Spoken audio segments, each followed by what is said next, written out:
views expressed on this program are those of the host, guest, and callers, and are not necessarily those of this station, its management, or other advertisers. You're listening to Transformation Talk Radio.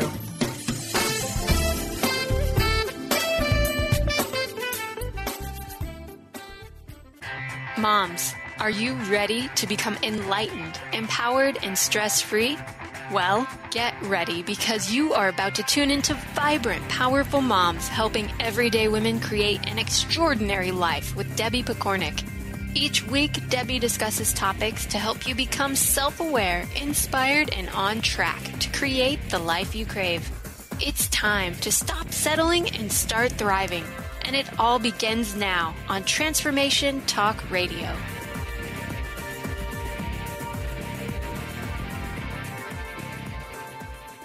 Welcome, everyone, to the Vibrant, Powerful Mom Show.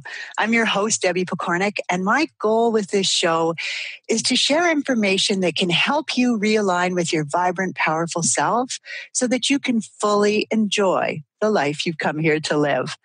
Today, I have a beautiful woman on the line with me named Sunit. Sunit is an author, speaker, and life coach who wants to inspire moms to be talking about all the amazing things that they are doing instead of complaining about all that they cannot do anymore. Her podcast and course, Modern Mommy Prep School, targets first-time moms to hold on to their power, parent with purpose, and plan ahead to enjoy a fulfilling and happy mom life. Her website is modernmommyprepschool.com. So if you want to learn more about her, I suggest you jot that down somewhere, but don't leave the show because I really want you to hear what she has to say. Today, she's here to talk about how to take your power back in motherhood and be purposeful in your parenting plan so that you can raise amazing kids without losing yourself. Sunit, welcome to the Vibrant Powerful Mom Show. I'm so looking forward to our conversation. Thanks for having me, Debbie. I'm so happy to be here. Oh, it's wonderful to have you.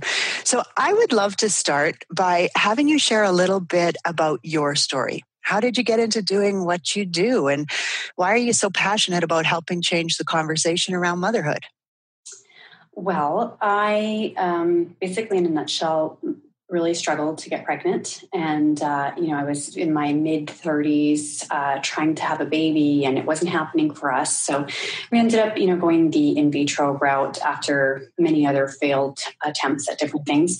And, during that time when I was trying so desperately to get pregnant, women all around me were getting pregnant. Of course. Yeah, of course, right? Yeah, yes. But I was noticing that they seemed to not be enjoying motherhood. So I was hearing a lot of, I've completely lost myself. The marriage has been put on the back burner. All of these things. And it just kind of starts to really sit with you. You're thinking, oh my gosh, I'm working so hard to have a baby and I want to be able to enjoy motherhood. Mm-hmm. So those thoughts kind of started percolating in my mind. And then when I was finally lucky enough to get pregnant, I was surrounded by women who were saying to me, basically telling me all the things that I should say goodbye to. Oh, you're pregnant with twins. Oh my God, say goodbye to life as you know it. Say goodbye to sleep. That career that you love. Yeah, say goodbye to that. You won't be able to travel anymore. You won't be able to. So I was being told again, just, it's just like the negative kind of stuff about motherhood and being told all the things that I would not be able to do as a mom. And that is really when I started to, I'm one of those people, like, you tell me I can't do something and then watch me do it, right? So right.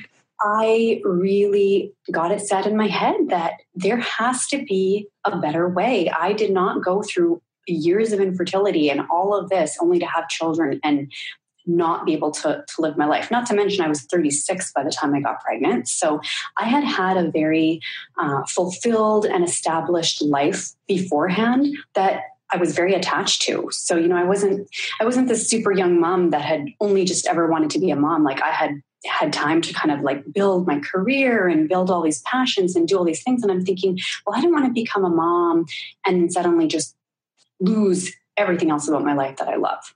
Right. So I just kind of set this plan in place of really looking at the moms who kind of were the epitome of the kind of mom I wanted to be. I stopped paying attention to the negativity, and I really started focusing on the women that looked like they were doing it all, that looked like they were enjoying motherhood, the women who had the types of kids I wanted to raise. And I just started really focusing on the positives and asking them what they were doing or how they had done certain things. You know, I always say, don't ask for directions from people who have never been where you are going. Mm-hmm. So if you want to be inspired as a mom, you know, like I say, talk to the women who inspire you. So that's what I did. I stopped listening to the people who were telling me, you know, you can't do this and you can't do that. And I started paying attention to the people who were doing what I wanted.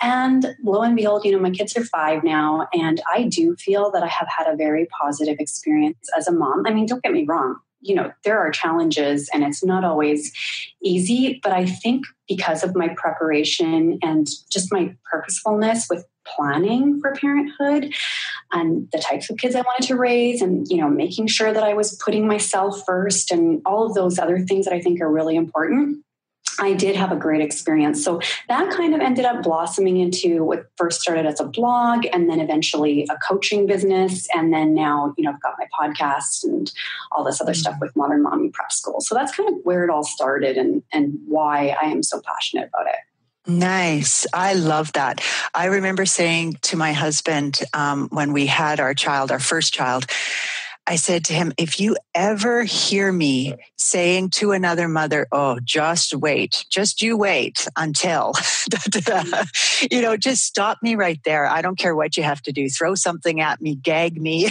whatever, because it's so true. It's so easy to get caught up in what you have to give up.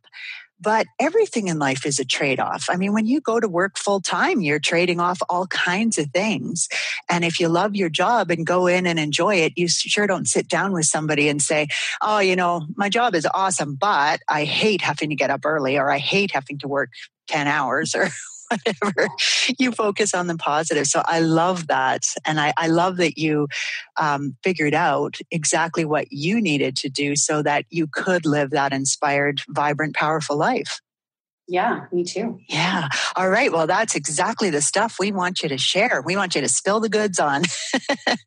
So I really love that your focus at Modern Mommy Prep School is first-time moms, because I think it's so important that we recognize when we have a child, even if we adopt a child or we become a full-time stepmom to another child, it's a total transition for us, right? And that transition really opens our eyes and our mind in a way that few other transitions do, because it opens us to new information. There's so much new already because of the child that we are more welcoming to that information. And believe it or not, well, you know this and I know this, but we're not really great at doing that at other times in our lives, right? We're not really open to changing or doing things differently. So I really love that you focus on the first-time mom, because that is a really unique time in anybody's life. So maybe you could share with us what are some things that expecting moms could be thinking about that they might not be thinking about to prepare for motherhood. For sure. And I will add here too, that although I do focus on first-time expecting moms for the exact reason that you just said, I think anyone, even if you're a seasoned mom and you are feeling like, okay, having that regret of, I wish I would have done this 10 years ago or 15 years ago, I don't think it's ever too late to think about this stuff. Oh, absolutely. I think some of the main things, I think women, when you get pregnant, it's so easy to get caught up in all the shiny stuff, like the nursery. What's the nursery going to look like? And what baby equipment do I need to buy? And what are all the latest, coolest gadgets out there, and the cute clothes and the baby names? But that's just short-term stuff. So I think we do ourselves a disservice when those are the things that we're stressing out about and thinking about in pregnancy.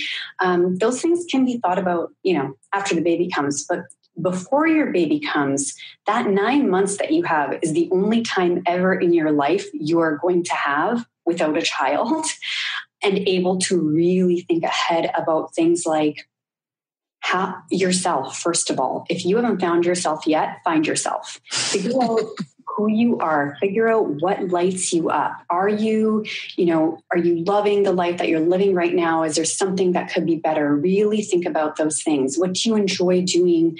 What makes you you? Really finding that and using that as an anchor from your pre-baby life to your post-baby life is going to be huge, because I can't tell you how many times I'll, hear women say, I thought I was just meant to be a mom. Like I thought I would feel fulfilled as a mom. And then I became a mom and I realized that I wasn't fulfilled. Yes. So you really got to get really in touch with yourself first. That's the first thing. And talk about it with your partner and think about how are you going to preserve some of those things? What are some of the things do you do yoga? Do you meditate? Do you need to get away for a girls' weekend every few months? What are the things that really keep you healthy, happy, and whole? And how are you going to still make time for those things after your baby comes? So thinking about that, getting on the same page as your partner is huge. Again, communication is, everything. And if you're married and you have a partner, then you're a team. And, you don't want to, always say like, you don't want to bench your one teammate because you're going to be playing the field by yourself pretty much. So you've got to get on the same page about everything. So again, making sure your partner knows these are the things that are important to me, what's important to you, and really opening up that dialogue and being on the same page when it comes to everything that you are going to encounter in parenting, not just the first, couple of weeks or a couple of months, but in the years ahead. What type of children do you want to raise? What role do the in-laws play here? All of that stuff. And then the other, I kind of talk about these pillars of motherhood. So the self, the partner, and then the past, the present, and the future, I think too, for moms to, we always say, children should come with a manual. Mm-hmm. But actually, I think we have all the answers we need to parent our children the way we want to parent them within ourselves, because we were once parented ourselves. So you got to look back, think about your past, think about what kind of childhood you had. We all have things that we think that our parents could have done better. And we also all have things that we loved the way our parents did, So think about your past and think about and your partner too, because your partner is being influenced by their past and you're being influenced by yours. So really chatting about those types of things. What kind of traditions do you want to carry on? How are you disciplined? Did you like it? Did you not like it? Mm-hmm. And the present and the future. So really thinking about your current situation. What is it truly going to be like to bring a baby into your present life? I don't know if you ever did this experiment when you were a kid, not an experiment, but it was like this thing that they used to like either have like an egg or like a sugar bag that you have to like take care of for a whole day. And it was supposed to teach you like how to be responsible for something else. Right. I mean, you don't necessarily have to do that, but it's just an example of when you really become mindful of like, okay, what is our social life like right now? How is this going to impact that? What kind of friends do we have? What do we like to do in our spare time? And what would it be like to bring a baby into our situation the way we are right now? So really being mindful about that. And then thinking about the future, start as you mean to go. So you're not going to know how to get to where you're going unless you know where you're going. So know ahead of time, what type of children do I want to raise? What values are important to me and my partner and our family? Where do we see ourselves 5, 10, 15 years from now? And then really being mindful of that when you are starting to, decide what kind of a parent you want to be, or you decide what kind of discipline you want to instill in your children. That is all going to come much easier to you if you have an end goal in mind. So these are some of the things that I really encourage women to think about and be really mindful and purposeful about, that are going to help them with the long game of parenting, as opposed to just thinking like, what's the next few months going to look like. Right. And, there's so much there. What you just said, I could talk in so many different directions about it. So I sense from that, it's possible the listener who maybe is pregnant right now could be thinking, oh my gosh, like that's a lot. And I'm tired and I'm throwing up and I don't know that I have the energy. But I love what you said, because really what Sunit is saying there is that when you take the time to go off of autopilot and just become conscious of all the different pieces that are going to play in to your relationship and how you're going to raise your child. I love what you said there about you don't want to bench your partner. If you do have a partner to help you, they're going to do things differently than you do. And it is a great idea to have ideas on how you're going to work together, but also figuring out what are the big things for that person versus what are the big things for you, and how you're going to allow that to be, because there's more than one way to do things. So there's just so much there, Sunit. I love all that you shared, and I hope people will go back maybe and listen to this a couple times, especially if you are a new mom or a first-time mom and you're thinking, okay, how do I do this? Go back and give it a listen. You know what's funny though, Debbie, is, new, or especially when you're pregnant, you're so, like you were mentioning, like exhausted and having all these things to think about. Mm-hmm. But yet I'm guilty of this too. You're so excited that you do have time to look at, okay, what am I going to put on my baby registry? And yes, you put all this energy into these things that are like a very short-term things. I was talking to a girlfriend the other day who's pregnant for the first time, and her baby's due in 5 months, and she's feeling so overwhelmed and stressed because she doesn't know what to put on her registry. Right. And I'm thinking, oh my gosh, like that is such a small thing. Of your worries, and you shouldn't be stressed out about that, right? And we need to really take our power back and think, okay, that stuff, it really, in the grand scheme of things, does not matter. So I think if we have the energy in pregnancy to be thinking about that, you definitely have the energy to be having these conversations with yourself and with your partner. Absolutely. And there's one other piece I have to add in to what you said, because I am a social worker and I have worked with people that they really, when they look back on their family, they don't want anything to do with that environment.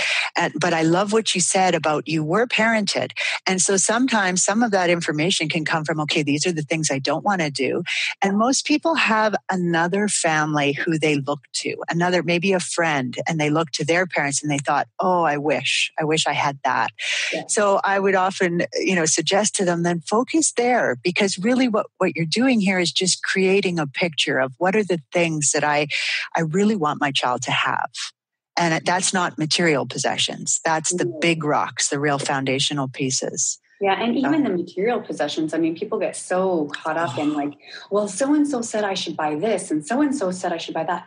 Yes, but that is coming from their lens of what works for them and their kids and their family. That may not be the best thing for your baby. So, people are always asking for advice, but sometimes it can be too much. Like, you have to bring yourself back to what's important to you and what type of children you want to raise and what your family life looks like. Absolutely. And especially when money is an issue, right? Like, you and I know that the kid's favorite toy until they're about 5 years old, and it can even be after that, is a box. Right? Yeah. If the little tricycle came in a box, it's the box that they're going to love. Yeah. And so, it doesn't have to be super expensive, but yeah. Like, do you have, does the baby have a place to sleep, and are they going to be fed? That's pretty much all you really like. That, we make it so hard on ourselves and we overcomplicate things. And I really am passionate about bringing it back to the basics in all ways for moms. Our world is crazy right now, and we need to simplify. Yes. So part of the title for today's conversation is about raising amazing kids without losing yourself. And I think that fits in really nicely with what you just said. So I would love for you to first give us an idea of what you mean when you say losing yourself, and then maybe share the number one thing a mom could do right now if she feels that she has lost herself or she's in the process. Well, I think losing yourself basically, it could mean two things. Sometimes women don't even really, like I alluded to before, know who they are before they have kids.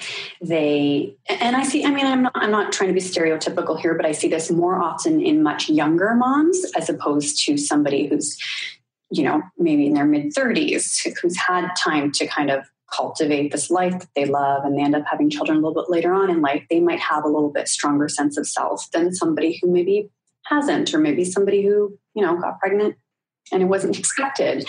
But I think that yourself is truly When you are connected with what brings you joy, with what brings you happiness, with what your purpose is in this world, what are the things you love to do?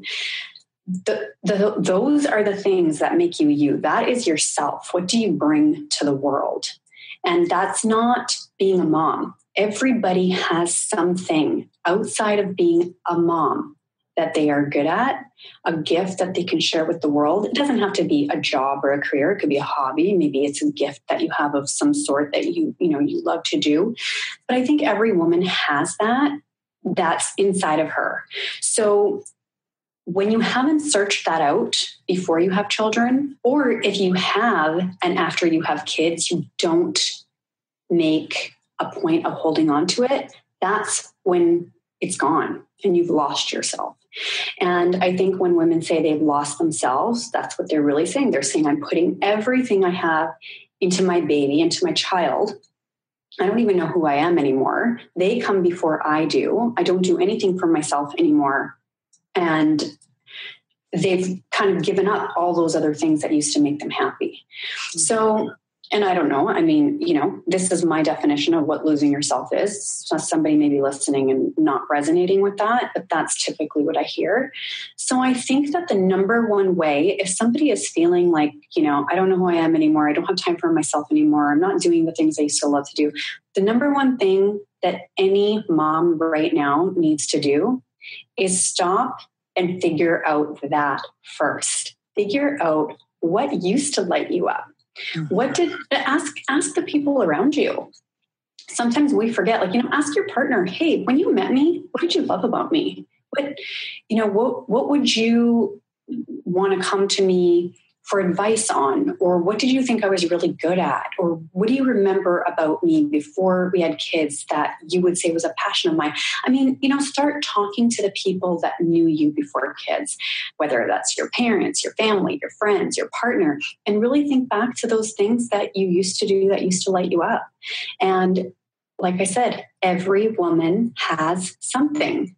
You just have to figure out what that is. If you haven't figured it out ever, now's the time to start thinking about it. And if you do know that there are things about your life that you've given up, sit down, make a list of what those are, and start reconnecting with those things and figure out how to get them back into your life. Absolutely. I like to tell people pleasure is not an option. It is an absolute requirement for us. That's how we recharge our batteries. Mm-hmm. And so I love what you said there about, finding your passion and really connecting with that and bringing that back into your world. And sometimes you can seek out new things. Like maybe you didn't like sitting and contemplating, just quiet in the quiet before. But now that could be a huge gift for you. And you might absolutely love it. Spending some time out in nature or listening to certain music. Do you know how many people can't even give themselves permission to put on certain music and just move wildly around to that music? And yet it's such a big deal for women. I mean, that's our creativity comes from our hips. And when we get our hips moving, it's just such a beautiful thing. So I love that. And I think it is a wonderful way for people to just start reflecting and reclaim who they are. Mm-hmm. Yeah. And if they don't know, figure it out. Exactly like you said. Exactly. And give your children, and if you're married, your partner, the gift of a happy, fulfilled you. I want my kids to see me doing what I love to do and set an example for them, because not only does that make me happy, but I think it inspires them as well. Mm-hmm. So, this isn't, people say, you don't want to be selfish or you feel guilty, but no, it's the very opposite of that. You are giving your family a gift by really taking care of yourself and being a little bit selfish.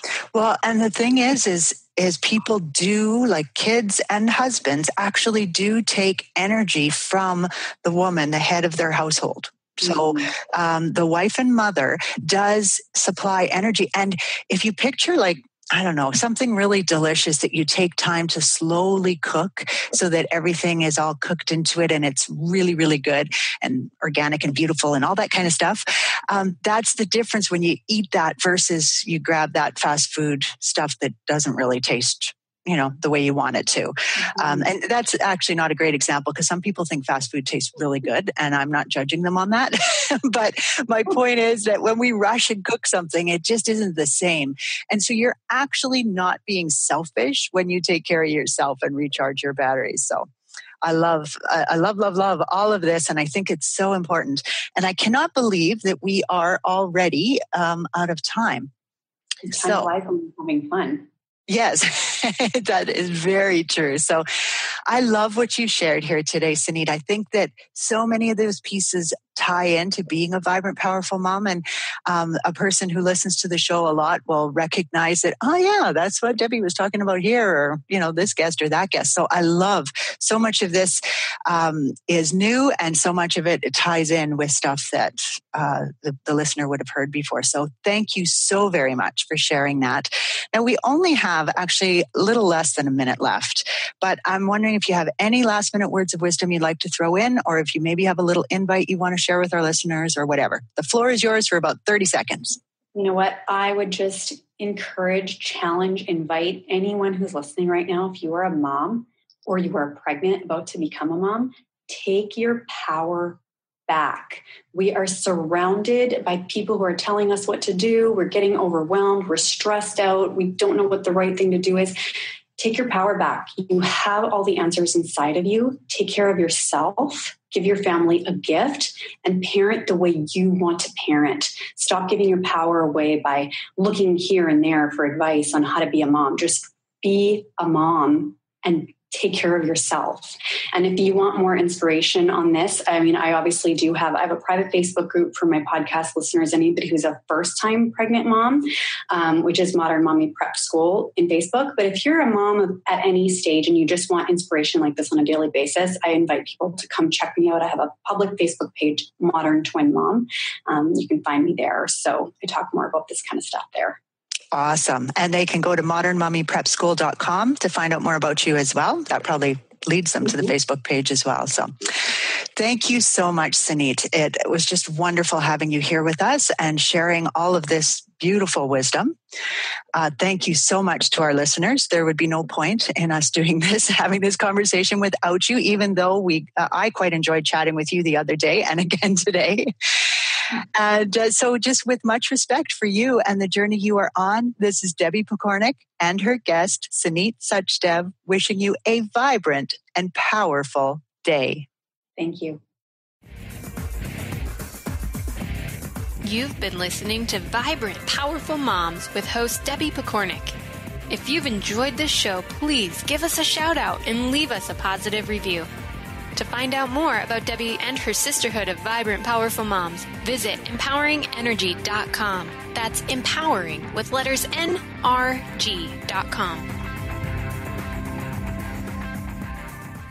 This is Debbie Pokornik with a break-free parenting story. When my oldest son was 3, we purchased a Papasan chair for my office. One day, I noticed something white on the wood of the chair. Upon closer inspection, I saw that someone had marked the soft wood along one side. I put the clues together. My kids and I had been sitting in the chair reading an hour earlier. Since then, my oldest had brought me a key which he had found. It was now sitting on my desk. My youngest was napping. It was obvious that my oldest son was the culprit. With anger and disbelief surging through my body, I called him over. "What happened here?" I asked, clenching my jaw tightly. "I don't know," he responded, looking at the floor. Knowing he was lying would normally have increased my anger, but instead it had the opposite effect. I realized that he was afraid of my anger and didn't feel it was safe to tell me the truth. That bothered me and stopped my anger in its tracks. I took a deep breath and sat down beside the chair. Opening my hand, I showed him the key. "Do you know what I think happened?" I asked in a gentle voice. "What?" he asked, risking a quick look at my face. "I think someone found a key and accidentally scratched it against this chair. Then, when he found it scratched really easy and was kind of fun, he decided to make more scratches. By the time he realized that what he was doing might be a problem, the chair was all marked up. I paused, watching him ponder my assessment. "I'm sorry, Mommy," he said, his eyes full of tears. "I didn't mean to do it." I took him in my arms and we sat together, talking about what we could do to fix this. We decided to use brown marker and cover up the scratches together. It worked pretty well, and I think we both learned something valuable that day.